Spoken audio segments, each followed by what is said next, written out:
Digital अहिल्यानगरच्या हाती आलेली आत्ताच्या घडीची मोठी बातमी.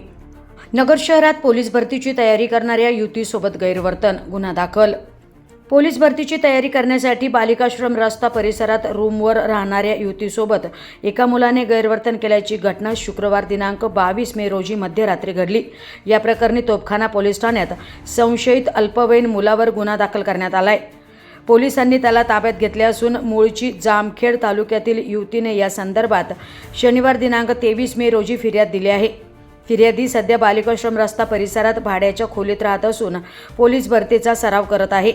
घटनेच्या रात्री तिच्या खोलीतील इतर मुली बाहेर गावी गेल्या असल्याने ती खोलीत एकटीच होती.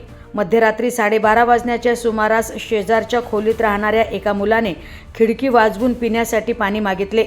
युवतीने शेजारी म्हणून ओळखीपोटी दरवाजा उघडून त्याला पाण्याची बाटली दिली. पाणी घेतल्यानंतर तो मुलगा बाहेर न जाता जबरदस्तीने खोलीत घुसला. युवतीने त्याला बाहेर जाण्यास सांगितले असता त्याने तिला आत ढकलून तिचा विनयभंग केला. युवतीने प्रसंगावधान राखत आरडाओरडा केल्याने तो मुलगा तेथून पळून गेला. या घटनेमुळे प्रचंड घाबरलेल्या युवतीने सकाळी आपल्या नातेवाईकांना फोन करून घडलेला प्रकार सांगितला. नातेवाईकांनी तातडीने घटनास्थळी धाव घेत संबंधित मुलाला पकडले आणि तोफखाना पोलीस ठाण्यात आणले. पीडित युवतीच्या फिर्यादीवरून पोलिसांनी गुन्हा नोंदवला असून पुढील तपास महिला पोलीस अंमलदार प्रमिला गायकवाड करीत आहेत.